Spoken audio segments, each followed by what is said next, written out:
ইস, আবার দেরি, আজও লেট লাগে।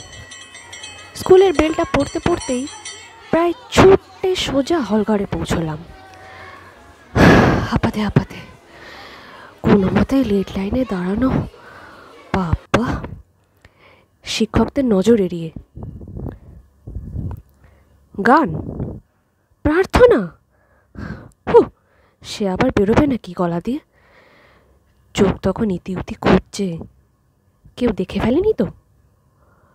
না, তাহলে আজ বেঁচে গেলাম।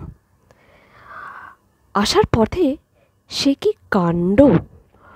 কোত্থেকে একটা রাম ছাগল, মানে শিং বাগিয়ে প্রায় গুঁতোতে আসছিল আর কি।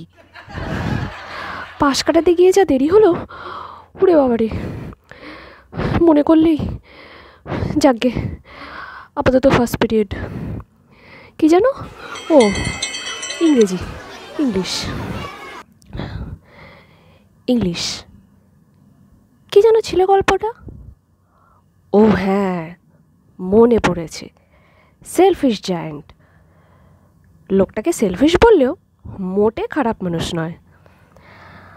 আসলে একটা মানুষকে জানতে গেলে শেষ পাতা অবধি পড়তে হয় তো, অত ধৈর্য কোথায়। তার চেয়ে Q&A ভালো, শুধু প্রশ্ন উত্তর খেলা। কি আসবে পরীক্ষাতে, মানে এক্সামে আর কি, ব্যাস লাল কালিতে দাগিয়ে নাও। উত্তর মুখস্থ নয়, একেবারে কণ্ঠস্থ করো, line by line.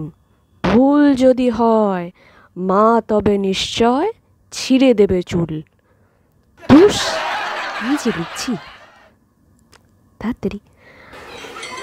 Second period ঘন্টা, এবার অঙ্ক।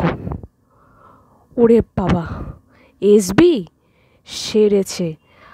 আগের দিন বোর্ডে ডাকিয়ে জিওমেট্রি করতে দিয়েছিল, না কিছু বুঝেছি না পেরেছি, উল্টে প্রেস্টিজের গ্যামাক্সিন। আজ আর আমি ফার্স্ট বেঞ্চে বসছি না বাবা, সোজা লাস্টে যাই।